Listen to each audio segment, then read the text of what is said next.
You are listening to the SuperfreakMedia podcast network. If you like this podcast, please be sure to show your support and follow us on our other social media platforms. Check out the links listed in the description of this episode to find out more. Thank you.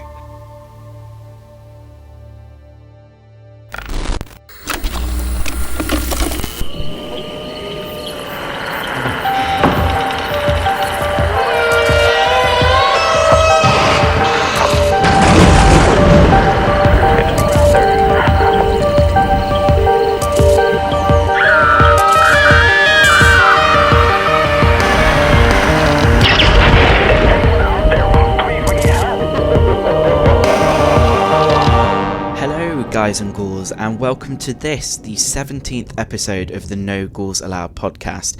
I can't believe that we're already 17 episodes into this thing, but you might have noticed things might be a little bit different on this episode, as I am riding solo. That is because the team are a bunch of absolute melts and couldn't get together with me to discuss this month's topic of conversation, which is going to be the Fear Street film series that just recently dropped on Netflix. So this is your heads up. If you're not too interested in listening to me waffle on for the next 40 minutes to an hour, depending on how bad things get, then I will probably say you might want to join us again next month when the team will be back together. But if not, and you're a big fan of the Fear Street films and you want to see, or rather hear, what I had to say about them, then please carry on listening. It's really important to point out from this point on I will be discussing these three films, the Fear Street films, in quite a bit of detail. So spoiler warning is in effect from this point onwards. So if you've not seen the films already, please go and watch them before listening to this, because I don't want to give anything away, and I think it'd be great for you guys to watch it and then listen along and see if you agree with what I have to say afterwards.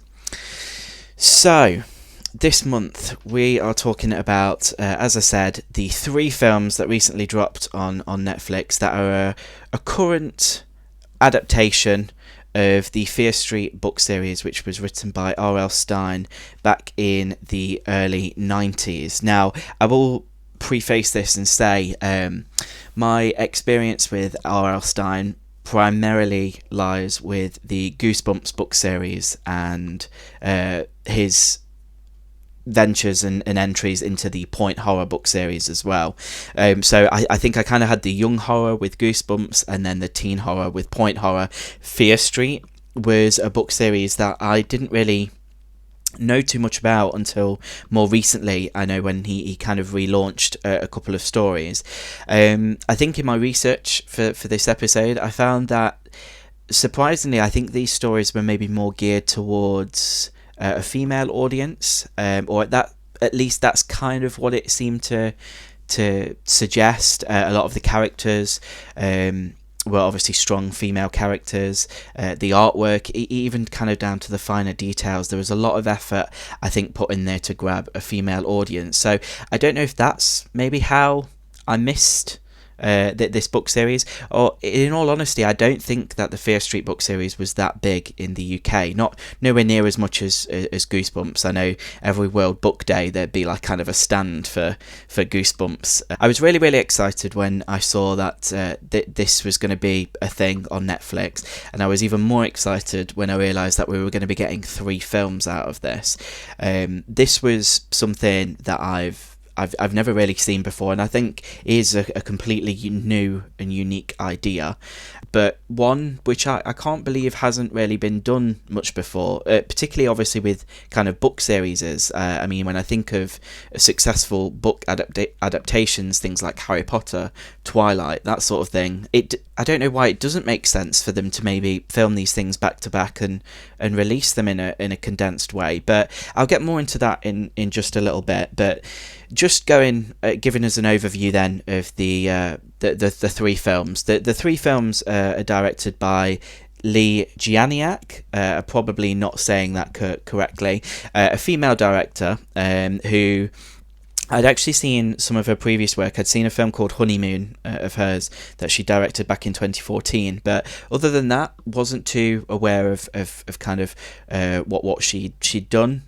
or that she was going to be obviously so great in directing these films. This also marks a team up back with a writer of Honeymoon, Phil Graziadei, who I will say I've kind of looked into his work a little bit more as well since obviously watching these films, and I must say I think this pairing, obviously they've worked together before, I think they were absolutely brilliant and a really great team to take on this trilogy. The main thing, I'll kind of give an overview then, for those of you out there who haven't seen these three films, God knows how you've missed them, because quite honestly they seem to have been everywhere. They're all over social media. I think everyone who's a horror fan has been posting about how much they like these films. So I quite honestly don't know how you've missed it. Netflix has definitely been pushing it out there for us. You've got three films, one set in 1994, so Fear Street 1994, the second film Fear Street 1978, and then you've got the concluding part, Fear Street 1666. I think, again, what was really unique about these tales is the fact that you watch them consecutively, but it is an overarching story which takes place over a few centuries, and you kind of almost need to delve back right to the start of everything back in 1666 to be able to get this conclusion for our characters in 1994. Starting with our first part, the 1994 opening, I think it was very, very clear, and I think almost with each part, there was a very clear homage in each of these almost episodes that was being released. And I think the most prevalent kind of film that they were paying tribute to was Scream with this. And I mean, Scream itself did only come out in 1996, so a few years later obviously than this film was set. And I think it was a really clever way with this story obviously spanning these decades and then centuries, obviously with the last part, a really clever way to pack in all of these iconic images that a lot of horror fans will recognize, and even characters, dynamics, all of that sort of thing that we all obviously know and love in the horror community. So we open with what can only be described as just a great nod to the opening of Scream. We've got Maya Hawke's character who's packing down in a bookshop, and a really nice nod as well to R.L. Stine in there with some of the books that she's selling and obviously stocking on the shelves. There are some of the original Fear Street kind of books listed there as well, which is great. Then it basically just devolves into this opening scene that we expect from a slasher film since we've had Scream, and I must say it was absolutely amazing. I think going into this film series I was not too sure what to expect in terms of gore, how far they take things, whether or not this would be kind of like a PG horror film almost, or what the situation would be, and it delivered. Boy did it deliver. It was extremely gory. There was plenty of suspense, and I think a lot of moments there that I don't know, I really appreciated it. And I think overwhelmingly the feedback and things that I've seen online, a lot of people really enjoyed this film series.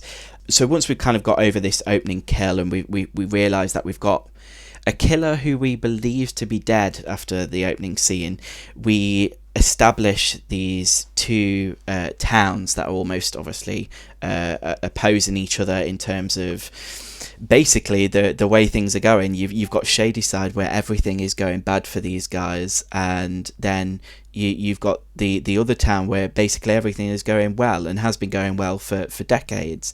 And it sets up a really nice dynamic, because we have this central character Dina, who we know has just come out of a relationship, and her partner has moved to the other town. So there's a physical divide, but then also obviously there's this reconciliation of this relationship, which is a nice theme that runs through I think all three of the stories. So we have Dina, and I will say as well, it was really nice how there was a really organic establishment of a same-sex relationship. I didn't expect it at all.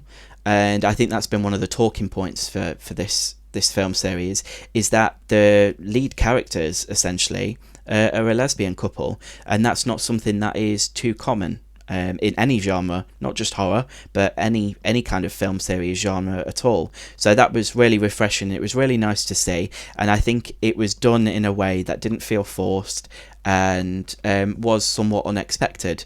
Particularly there's kind of this scene where Dina's basically reunited. We know that the person that she split up from is called Sam, and you expect it to be a guy, and right up until the last moment it's then revealed that Sam is indeed a girl. Now I will say, I think character wise I really struggled with the first film in terms of at least kind of liking, I guess, the lead characters. And I think as the films went on, I mean, in particular obviously by the third part where we reach our conclusion, it's definitely on side with them. But I don't know, I find it difficult to initially click with these characters. I didn't think that they were the easiest characters to empathise with. I think Dina initially came across as quite unlikable, but then I was listening to an interview with Phil, the writer, on this, and he was saying that he had got a lot of feedback like that a lot of people perhaps didn't like this character, but it was more from, I think, for the character to be, because she's an out lesbian in 1994. That's a very interesting area to play in, I think, just right there. And I think that the writer himself said it would have been a really difficult time, and I think that maybe spoke to how Dina initially comes across. She is quite abrasive, she puts up a bit of a wall to people who she doesn't immediately know, and I think that was probably, it speaks a lot about how experiences must have been for people in that situation at that time. So I think there is some authenticity there. I think it was interesting to go into it and not initially like too much the characters, but then because we had this 3-film journey with them, it kind of allowed that time, and I suppose that's something that you're not really allowed too much other than something you'd maybe see in a TV show where you've got X amount of episodes, or I don't know, like I said, the book adaptations where you do have that time to kind of get to know and love these characters. But yes, I think the main thing that I took away and that I really enjoyed from the first part was obviously the kills. I thought were great. I thought it was great that they took the time to do a lot of this stuff seemingly practically. It felt very true to a lot of the older kind of like slasher films that we've kind of seen in the last few decades.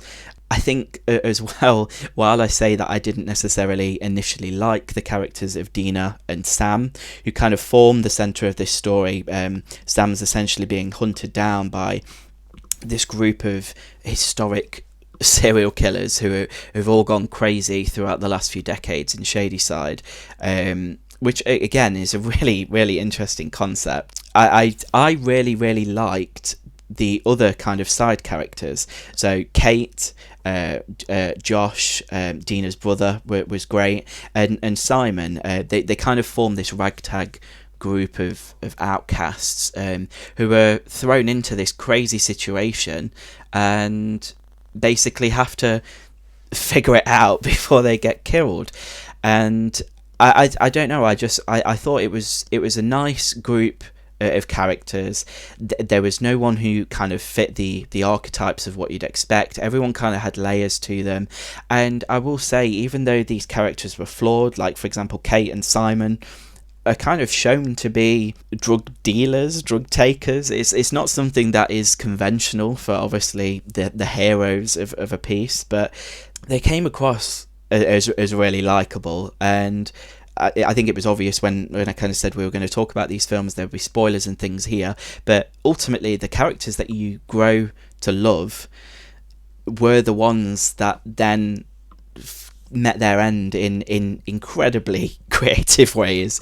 And I think that's what was really interesting and really great about this series as well, was there's a lot of characters that you really grew to appreciate, but they just they were disposable, and it kind of kept you on your toes, because I think there was particularly a part in part 2, there was a character I really liked, and I can remember watching it and turning to the person I was watching it with and saying, yeah, they're going to get it in the next 5 minutes, because I just knew that because we'd grown to love them as an audience, it just meant that they were then next up for slaughter.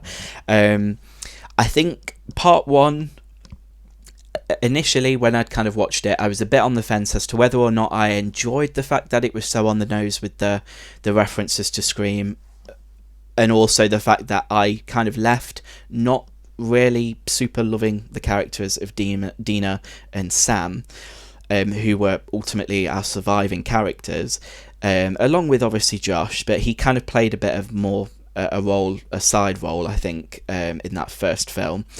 But yeah, I was kind of devastated at the fact that Kate and Simon had been killed, and we've got to take a minute to appreciate Kate's death. I mean, getting a head put through a bread slicer is something I certainly thought they were going to chicken out of. I think as soon as you kind of saw this character get slammed down in front of it and you knew it was running, I mean, even in films like the Friday the 13th remake, for example, that's something that comes to mind. I can remember seeing in the trailer there was this moment where Jason was basically pushing a character's face right close to what looked like a lawnmower or something, some kind of rotating blade, and you were thinking, I think even at that moment I was thinking, yeah, they're not gonna go through with that, and unfortunately they didn't. I know that they kind of did towards the end with Jason's character, again, spoiler alert, but a lot of these times there's a lot of shots that are there for the trailer and there for marketing, and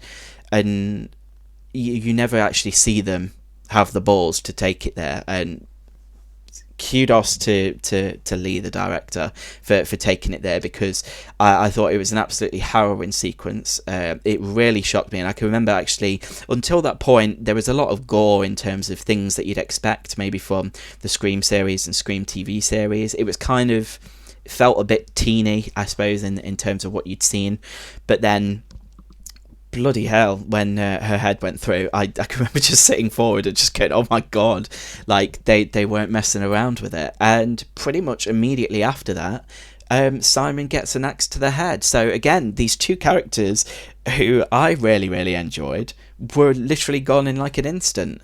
So I appreciated that. It felt different. It felt new in the way that it just didn't really care for formula and expectation, and just got rid of people when it felt right to get rid of people. It felt a lot more realistic, and again, I suppose that speaks to Lee, the director, for taking those risks, and also obviously the writing team. I will also point out that Phil wasn't the only writer on obviously these films. There was other screenwriters came in with different parts, and I think that was also great because each part did feel like it had its own flavour, and that was a really great thing to see. I mean, that this, quite honestly, as a filmmaker, must have been such a dream project, because you've got these iconic areas of horror to play in, but you've also got these decades to have so much fun in.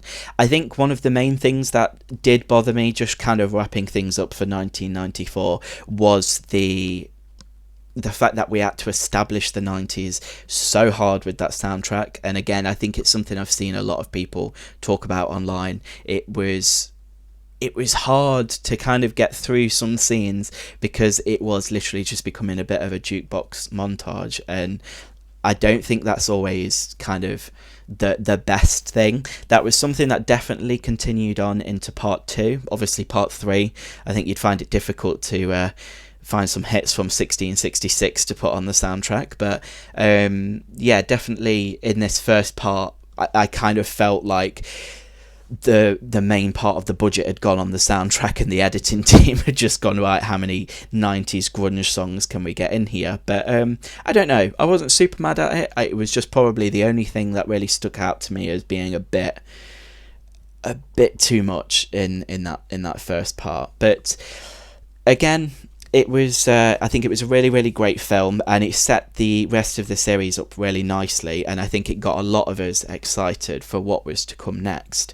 Now, speaking obviously of the series, the main thing then was that that was great about this, and was one of the big marketable things, was that we only had to wait a week until we then got the second part, and the series itself kind of had these mini trailers at the end of each film, which was great because it kind of gave you a taste of obviously what was to come in the next film, but also we had this crazy great opening sequence in the 1994 part, which this credit scene was gorgeous to watch, but it also had all these key threads to kind of pull on, you know, as the films went on, and there were these images and kind of things that we'd see, things that were hinted at, and of course, I mean, they had a lot to establish. They had all of these kind of serial killers that had come from decades previous, when people in Shadyside had gone crazy. I think they did it in a really nice way.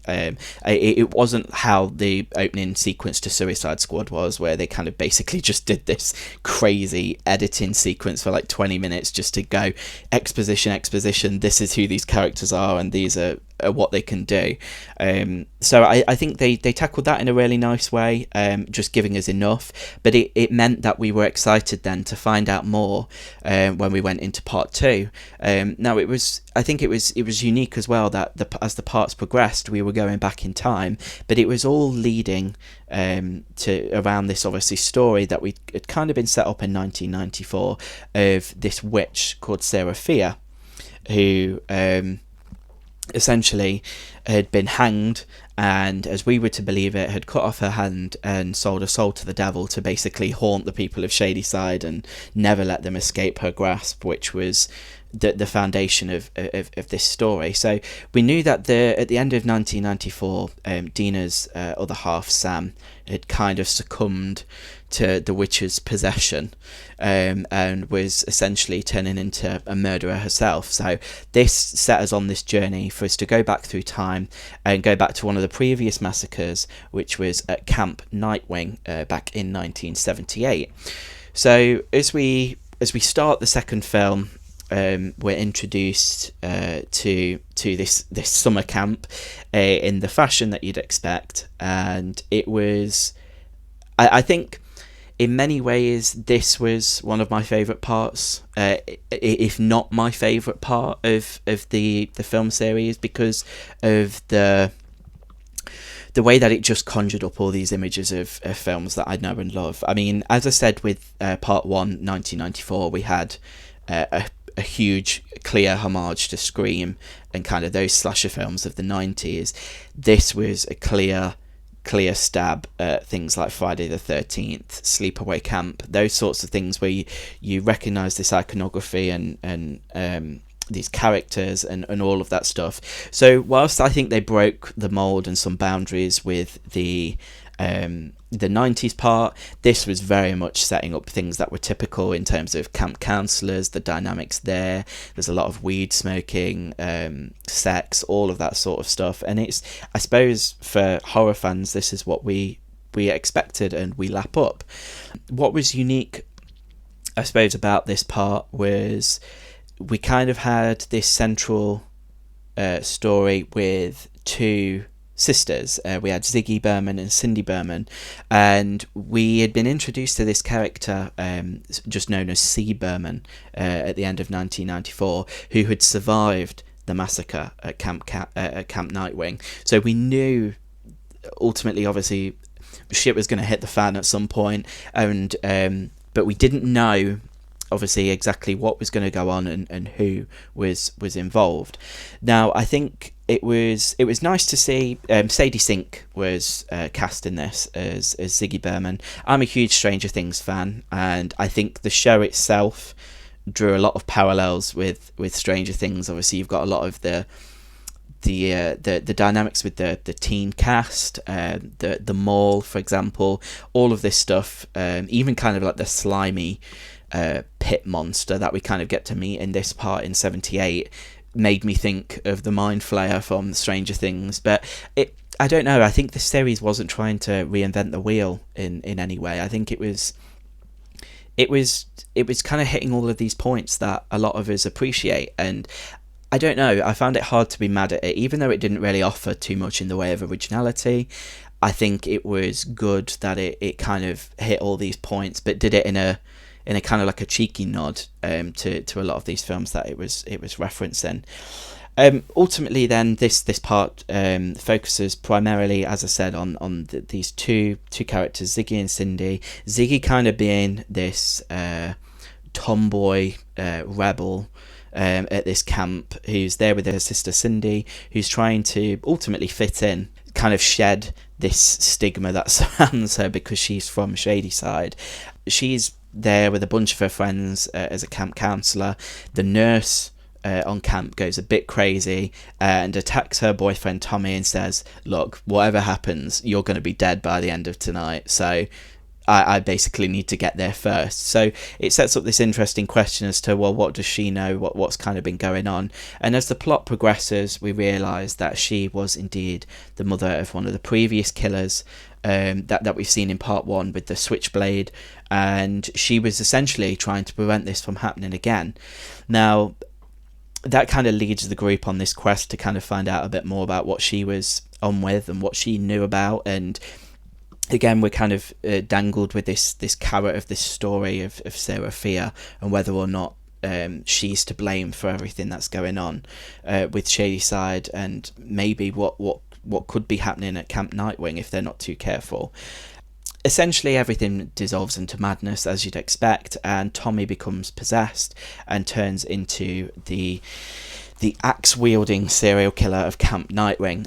I think it was really great to see a bit more of what happens to the characters that are possessed. I mean, in the opening of 94, when Maya Hawke's character's attacked, we realise that it's kind of her friend who's been possessed, but it was all very fast, and I mean, it was pretty much over before it began in terms of that character's arc. With this, we're introduced to Tommy as his normal self, who seems quite nice and friendly, and then, I mean, he must have had a hell of a time just getting to just go absolutely balls to the wall crazy, just absolutely hacking the hell out of anyone who comes in his path. And another thing that I did respect about this was the fact that it didn't shy away from just going absolutely crazy and killing kids. I mean, that's always been a thing that I think's bothered me about horror movies, is, I don't know, I mean, I suppose you've got to keep things respectful, and there is kind of that line, you don't want to cross a line,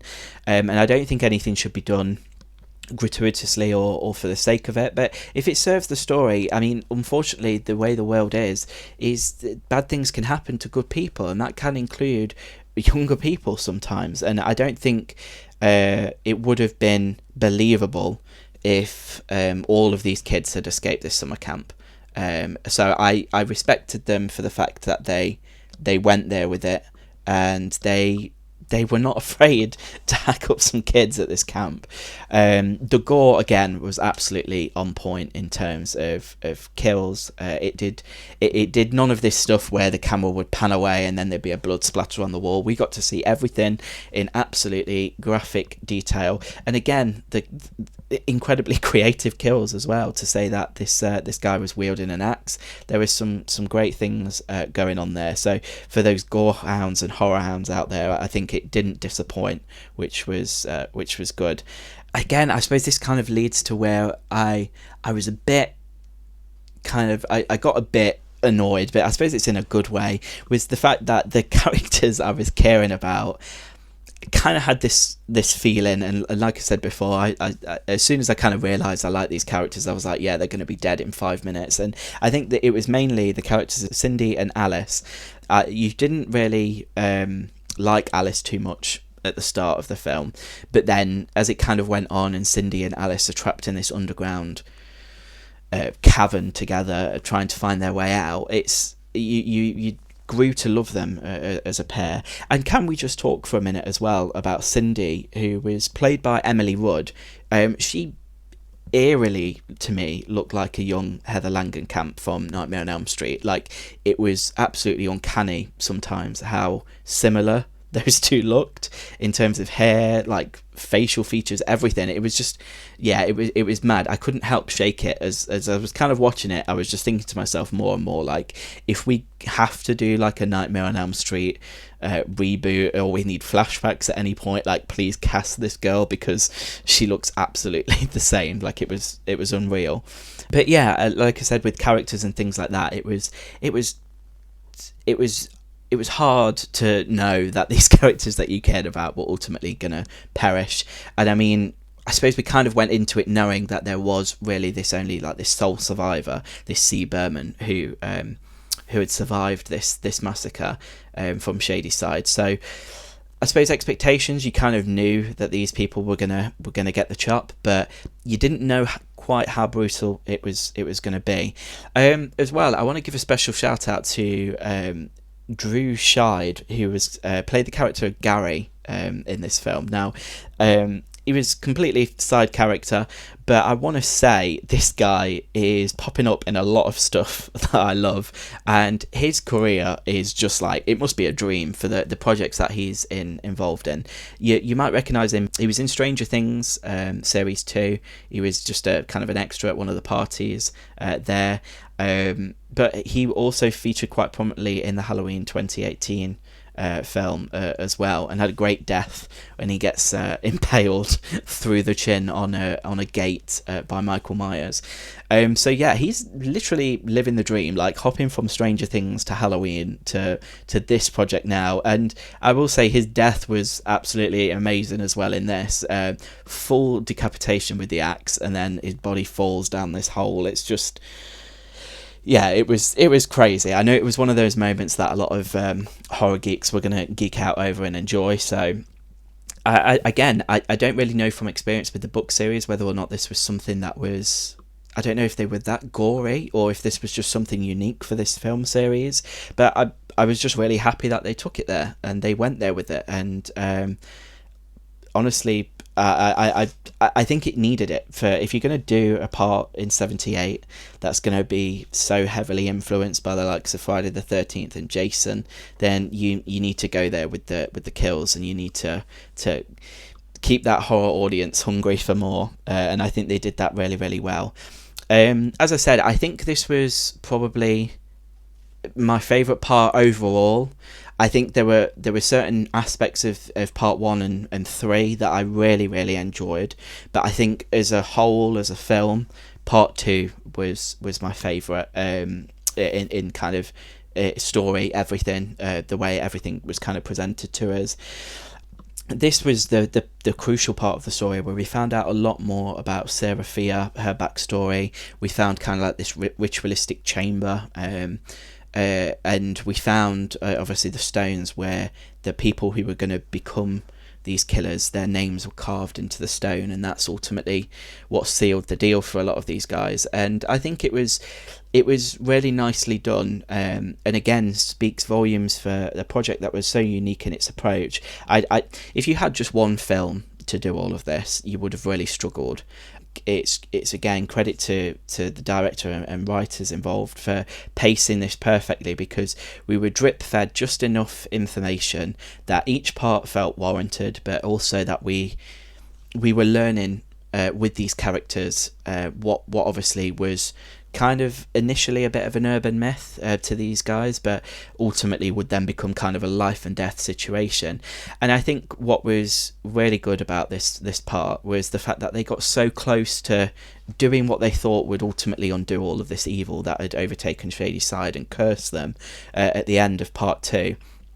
And you essentially had this really heartbreaking moment where Ziggy and Cindy, who have kind of been butting heads for the entire film, come together as sisters at the end, trying to do what they think is right, only just to be slaughtered. And again, just done in spectacular and really visceral fashion as well. Like, I think it definitely went there, and I think even to a point where I was kind of like, Jesus, like there was a lot of blood. It was difficult to watch, and I think that speaks on obviously as caring about the characters as well, which is good. I think I did like that we did get a bit of a break from the characters of 94 as well. I think that was a nice a nice thing to do. And yeah, essentially the film closes revealing that C. Berman is actually Ziggy, who survived somehow. I think that was the main issue. Again, if I had to have an issue kind of with each part, whilst I say overall I absolutely love these films, I think my issue was the fact that it was kind of unbelievable that this character would have survived to me. And it was a bit miraculous as well that she kind of came back to life and had this moment of, oh, I'm alive again. And I don't know, it to say that they did well in so many other aspects and it felt real and quite, as I said, visceral in so many ways, it just didn't make sense to me that we had such a kind of cheesy ending to part 2. But hey ho, it was necessary for the story, and we needed this character to come back for the present day kind of tellings of 1994. So overall, really loved part 2, and yeah, super stoked to then be going into part 3, which I will talk about in just a moment. But I don't know if you guys can hear that. I don't know, I'm hoping that there hasn't been interference this entire time I've been recording, but I feel like someone's trying to come through and say... Hey Liam, sorry to interrupt. Can you hear that? Yeah, I'm not entirely sure where it's coming from. It sort of sounds a bit scuffly and scratchy, and...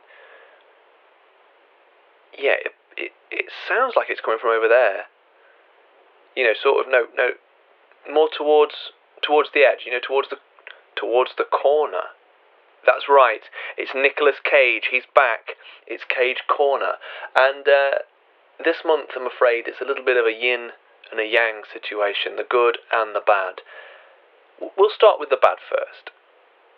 So, you know how I was really excited about the Joe Exotic, Tiger King, Nicolas Cage starring Amazon Prime vehicle that was going to blow everything else out of the water? Well, unfortunately, it's been cancelled, and I am absolutely devastated. I thought it was a role that he was absolutely made for, and I'm gutted that it's not actually going to make it to the screen, because I think it would have been incredible. However, there is some good news. There is light at the end of the tunnel, and that is his new film. We spoke about it on the podcast, Pig. Now, we thought it could have gone one of two ways. It could be so bad that it's good, or it could be something else entirely. And you know what? It's got 97% on Rotten Tomatoes out of 134 reviews, which tells me that this is something special. Everyone that has seen it has said the same thing, that it is exceptional, that it's one of the films of the year, and that Nicolas Cage delivers a fantastic performance, a performance that he's not delivered for a long time. So it doesn't rely on outlandish actions or shouts or Nicolas Cageisms, as it were. This is raw Nicolas Cage, and you know what? I think it just about makes up for the fact that the Tiger King thing is not gonna happen. So Pig, hopefully by the next podcast I'll have watched it, and I'll be able to talk about it profusely. See you next time. Cheers, Liam. Thanks for that, Jono, and thanks for bringing some Cage Cornery goodness to the podcast this month. It is much appreciated. I'm also quite gutted that we're not going to get to see Nicolas Cage's version of Joe Exotic in this Amazon series, but I think there's a lot of other good stuff he has on the horizon. I can't help but see he's involved in so many projects these days, and I think it's great. So we'll have to get together at some point and definitely watch Pig and discuss what we think about that. But back to the Fear Street series. Thank you guys if you're still with me and you're still listening to this. God help you. You're obviously sucker for punishment, but wrapping things up then, we cut to 1666, so we're going way back in time to this closing part, and I think going into it, this was the part of the series I was thinking I wasn't going to enjoy that much, just because I don't know, films like The Witch, for example, I've grown to love on repeat viewing, but that kind of period New England horror, it's not something that necessarily appeals to me the most. And I don't know, I kind of find that old Englishy way of talking and things, it kind of takes me out of it a little bit. I think the 80s and onwards is for me where I like to sit with horror. But again, I knew that I had to kind of sit down and watch this third part, and I think with the audience that they were probably appealing to, they knew that there were a few things that they'd have to kind of switch up to make sure people didn't switch off, because I know historical dramas, horror, that sort of thing isn't for everyone. With that being said, I was pleasantly surprised with part 3. I think part 3 is a close second in terms of my favourite in this series. I enjoyed it way more than I thought I was going to, and I think that's partly down to the fact that they brought a lot of the characters back in other roles. So in similar ways to how we expect to see characters returning, like American Horror Stories, for example, it's the actors we know and love, but they're backing characters that are different, and that must have been exciting for the actors involved in this project as well. I think it was a really interesting creative choice, but it also meant that there was a lot of really interesting parallels that could be drawn between the characters that we'd seen and how their ancestors had kind of had similar experiences. But this part was essential in establishing the origins of Sarah Fear, and for this whole story to basically come full circle, for us to then lead into the conclusion with our characters in 94. The setting was great. I mean, there's I don't know if you guys have kind of checked out or seen Netflix, being the behemoth of entertainment that they are now, they've got this series on YouTube called the Netflix Film Club. I know that Rich mentioned it previously on a previous episode about the Army of the Dead, kind of behind the scenes, that the Zack Snyder's film school, that sort of thing that have been going on. They have had an absolute shit ton of videos put out about this Fear Street series, and I'm not mad at it. I'm not complaining at all. There's behind the scenes, B-roll, bloopers, kind of interviews with cast, directors, reactions to kills, all of that sort of stuff. So I mean, there's loads of stuff for you to kind of like mine from. The main things that I kind of took away from kind of watching these bits were they literally built like an entire like village for this like production, and I think that again that was kind of one of the main things that really stuck out to me as a positive about this film series, was the production didn't look cheap at all. It would have been so easy for them to have made it kind of in a bit of a janky way. I mean, I guess, you know, the original Goosebumps series, for example, has that charm to it, but you knew that they they were literally cobbling some of this stuff together. And again, it speaking of it being like an adaptation from O.L. Stein's work, it was nice to see them take it so seriously, because I don't know, there was something that was somewhat disappointing, I think, about the Goosebumps film adaptation and the subsequent sequel as well. I didn't really... There was something kind of off about it. I think I enjoyed it overall, but I think what was great about this was it felt like it was geared towards the kids who had maybe read the books when they came out, who were now adults. So I don't know, an adult audience has much more of an expectation of what a film should look like and should be than I guess a young audience would.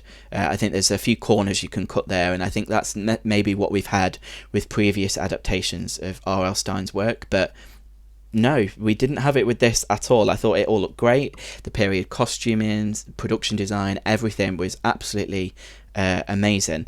And again, everything that was kind of shown to us, even though we had these parallels with these characters, I think was really, really great in terms of getting us to care about these characters. So the actress who we'd initially had playing Dina, back in obviously the 1994 opening scene, she now spiritually, I guess, kind of for the purpose of the audience, took on the role of Sarah Fear as well. And we saw that she had this kind of parallel romance with the character who played Sam, now playing Hannah Miller, back in in 1666, and again it was kind of like this whole story was central and around kind of their connection and their love for each other, and I thought that was a really nice bookend. Obviously we'd gone on this quest in 94 because Sam had been kind of cursed, and then now we were kind of coming back to the origins of things and realised that it kind of started in a similar sort of way. Again, as I kind of gave a shout out for the 78 part, I really, really loved seeing Randy Havens playing the part of Sarah Fear's dad, George Fear. He was almost unrecognisable. He's a great character from Stranger Things, plays the teacher who runs the Hawkins AV club. Yeah, completely different vibe in this, and I thought it was absolutely great. I think, again, it was just little details like that that kind of just appealed to probably who their target audience were, which hopefully I'd like to think were probably people like myself who like to geek out about those little moments and little touches like that. But this part overall, I think, was great in the fact that it balanced that period horror in... I mean, again, if we are talking about criticism and like maybe things that I didn't like, some of the accents were a little bit off. I don't know if they were supposed to be Irish or what the situation was, but I got to give credit where credit's due. I mean, these kids had a lot of stuff to do. They had a lot of stuff to manage. They were spanning decades with these stories that they were telling, and I think overall they did very well. I think that was the only thing that kind of took me out of it a little bit in this part, was just some of the accents were a bit all over the place. Overall, we kind of had the first kind of possession or a killer being made, as to what would obviously then go on to be Shadyside, and then the years of killers after that. And I think it was really nicely done. I think it was done in a really interesting way. I enjoyed that it played with the audience's expectations. I will say, I don't know if this is obviously the kind of filmmaker in me. I didn't think that Sarah Fear was going to be this big bad character that we had been led to believe. So I kind of thought that we were going to get a bit of a rug pull moment in this final part, and yeah, lo and behold, we did. And it turns out that it was the Good family, who we'd seen previously, Sheriff Good and Nick Good, early in his early years back in 78. I don't know. I think it was a tad kind of expected, but then at the same time, when I've seen a lot of things where people have kind of reviewed it and spoken about it themselves, they had no idea, and I think it was clever. I don't know if it was just me maybe looking for there to be a twist, because I can do that sometimes, and I annoy myself doing it, to be honest. Overall, I really enjoyed the kind of twist in the tale, but it then led into my favourite kind of scenes, sections of the series as a whole, which was 1994 Part 2. I mean, I'm not going to miss out the fact that there was an absolute great sequence involving the loss of Sarah Fear's hand, but I'll let you guys watch that for yourself, or if you've already seen it, then by God was that gory. It just made me think of Evil Dead, the remake of that, and that whole sequence where Mia has to take her hand off. I thought it was brilliantly done, and again, glad that they didn't shy away from doing that, all of that practically. It perfectly transitioned then, once obviously we knew that Sarah Fear had been essentially murdered and hung by the town, that we'd go back then to 1994, where these characters would then also realise all of this, and then try and take on the big bad, which was actually Sheriff Good. I think this was, for me, the cherry on the cake. I absolutely loved the whole close to this, where we were back at the mall. You had that kind of blue neon lighting, and I guess in many ways it kind of reminded me a little bit of Cabin in the Woods, just as this moment of just going, right, as a horror fan, we're just going to throw everything at the screen for you and just basically watch all of these characters battle it out. And when we get that sequence where they've kind of laid the trap and all of the serial killers are together, but then they kind of get coated in the blood, and which is essentially what drives them, I thought that was absolutely amazing. I absolutely loved seeing that, all of these kind of characters going at it with one another, and I just I thought it was a really brilliant conclusion to the story.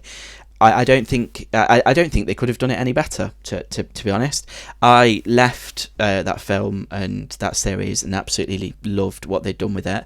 I think the fact that they've left it open is clever, because I think the response has been overwhelmingly positive for these films overall. So they'd be silly not to consider maybe adapting some more of R.L. Stine's work or the Fear Street series. I think there's a ton of stuff by the looks of it that they can mine from, and it'd be interesting to see if we get like another trilogy in a similar way to what we've had kind of in this regard, whether or not that's regarding this story again, because it, again, spoiler alert, it kind of ends with the book that started it all being snatched by someone. I know there's some theories online as to who this kind of might be, but I don't know. It'd be interesting to see what they do. I think we probably will see at least another film out of this. Whether or not they go in a completely different direction has yet to be seen. But yeah, I mean, in closing, a few things then that I'd probably want to kind of just talk about and just say, kind of wrapping things up with this. I think overall, my favourite part was definitely the second part, I think, upon reflection as a whole film. But I will say the closing of part 3, I absolutely loved. And I just thought it was brilliant. Like, I genuinely can't wait to kind of watch it all again. When I was doing some research for this episode of the podcast, I was kind of reading some interviews and listening to other podcasts, as I've said, and I thought it was really interesting, as we said, that this was kind of a really unique thing that they released these films, three a week apart over 3 weeks, essentially creating this summer of fear that Netflix marketed it as. We've never obviously seen anything like that before, and I think that's very much something that we'll probably see again in the future, but is something that will be unique to Netflix as a platform. But what was interesting was to find out that was mainly due to COVID, the way that this was released. The films were done and ideally were supposed to be released last summer, and the idea was that they would get a theatrical release, and that we would get a film a month. So these films would have been in the cinema, and they would have part 1 would have been released 1 month, and then the next month you'd have gone back for part 2 and part 3, so on. And again, I'm kind of gutted we didn't get to see how that would have played out, because I think you're kind of almost guaranteed some level of success releasing things on streaming. I think even if something looks kind of remotely terrible, particularly on a platform like Netflix, someone's going to check it out, and word of mouth's no doubt going to play a key factor. But Netflix has the power with that to kind of push what's seen as popular on a certain day, or what people are watching, and all of that sort of thing. So I think it was never not going to be successful on Netflix. I think it was always going to be a good amount of fun for a lot of people. I think it was. I would have liked to have seen how it would have played out if it had been released in the cinemas, and also if that would have also happened overseas. I don't know if that was just supposed to be something in America, but I don't know. It would have been nice to have been a part of that, and kind of gone to the cinema every month to see these films. But hopefully, as I said, I think there's still life in the Fear Street series, and I know that the director has expressed an interest in maybe returning, and I don't know, there's almost kind of talk about this being a similar sort of thing to like a horror version of a Marvel universe, which I can kind of see working, but I'd only want it to be done, I think, if it was the right thing to do. And I think they did really, really well with this series to keep the quality up for 3 films. But yeah, overall, absolutely fantastic series, and cannot recommend it enough. And I definitely need to go and order some of these Fear Street books now to see what all the fuss is about.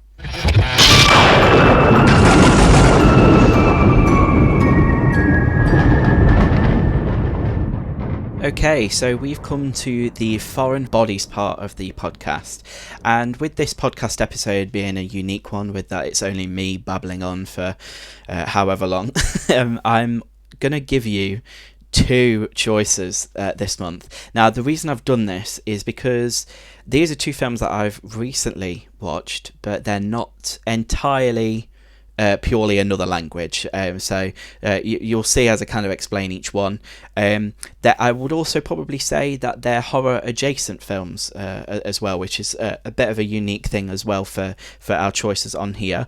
But both of these films I would definitely recommend, and I know that both of them are available for streaming, so it should be fairly easy for you guys to access if you fancy checking out something a bit different. So the first choice that I'm going to put to you guys is a film called Meander. Now, it's a 2020 French-English science fiction film.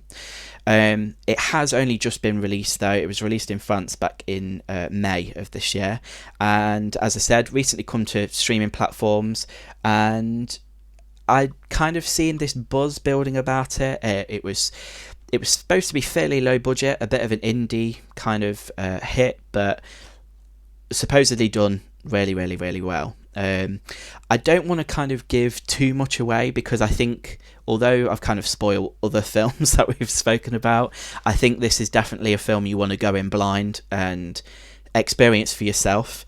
It kind of starts going in one direction and then takes it into a completely different direction. And I think there is definitely a shift in the film where it maybe leans more into the sci-fi elements that, I don't know, I think it's subjective. I think it's you're either going to love it or you're either going to hate it.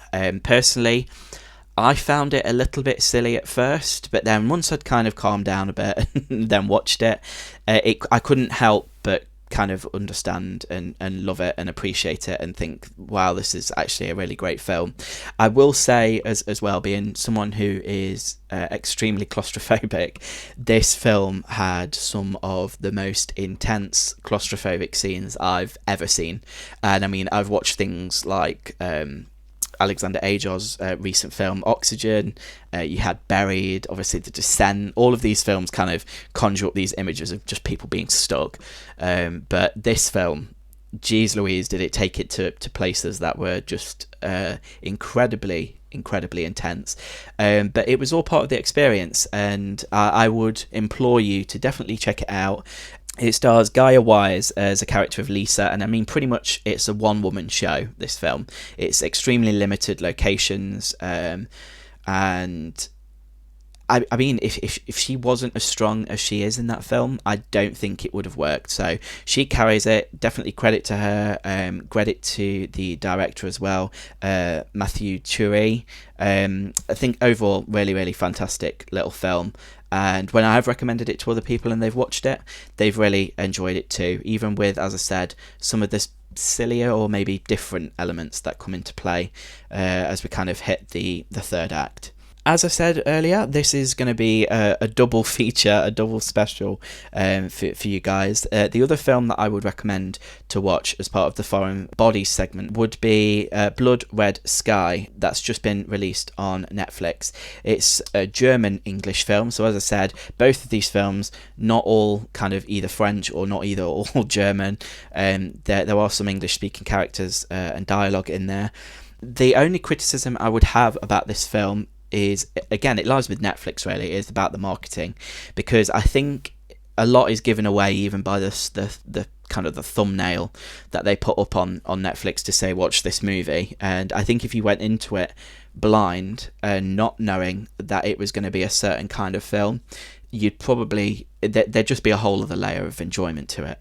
I think, I don't know, I think it's going to be out there. This is a vampire film, and I don't know, we don't really get to see that many of them these days, and if we do, I don't think they're that successful. But this is a great film, basically set on an aeroplane. The plane's been hijacked, and then we have this character who has been trying to obviously contain this kind of monstrous secret, which ultimately then is let out. And I don't know, you're kind of, as an audience, you're almost cheering this character to let this out, just to defeat the bad guys almost. And I think it's great fun. I think the makeup effects were amazing. Definitely a gory one. It does not shy away from the gore at all. I think what was clever about it was that I think vampire films as a whole are a really great platform to be exploring a lot of social issues, and I've previously spoken about this. I think in the 80s in particular, there was the whole kind of vampires, blood being scary. There was the AIDS pandemic happening kind of in the real world, and I think what was good about this film was, although it's present day, it still had something to say, and it was using the kind of vampire mythos as an avatar for saying that. I mean, there's a lot of social issues that are commented on regarding religion, race, stereotypes, all of that stuff in this film, and that's not the most common thing to see in a horror movie. But again, I think it sometimes takes a film that's made outside of this Western kind of mold and what we expect from Hollywood or what have you, to kind of have those ideas and make those comments. So I definitely check it out. I will also say it has one of the most unlikable villains ever I think I've seen in a film. I absolutely hated this guy, and I'm sure when you watch the film you'll know who I'm referring to. But yeah, overall really great fun, and I would definitely recommend it. So that wraps things up for this episode of the podcast. I hope it wasn't complete torture for you, and as I said, the team will hopefully be back together for next month's episode, so can't wait for that, because that means that I can have a break and I don't need to be talking for a solid hour on my own in a room. As always, every month we run a contest over on Instagram, so we will be posting a picture on our Instagram feed when this podcast goes live. To enter and win some Super Freak Media goodies, all you have to do is like that picture, and we will be getting in touch if you have been chosen to be the lucky winner, and we'll get things sent out to you. Again, loads of stuff for you to check out on the blog. Charlie is always making new monthly posts, so definitely check out what we've posted this last month, and also please be sure to check us out on our other social media platforms. It really means a lot if you can support us. We're posting some great stuff over on TikTok now, so yeah, we are down with the kids and we are posting on TikTok, so if you want to give us a follow, that would mean the world to us.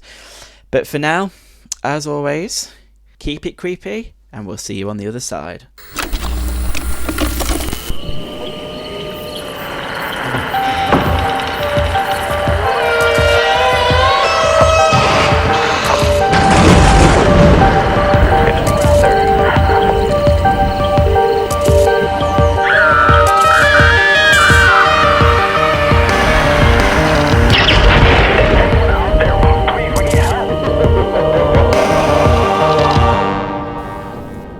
Thank God that's over. I am never ever doing a podcast on my own again.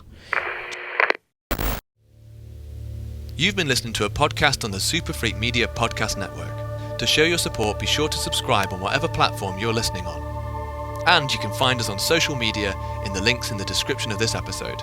Thank you for listening.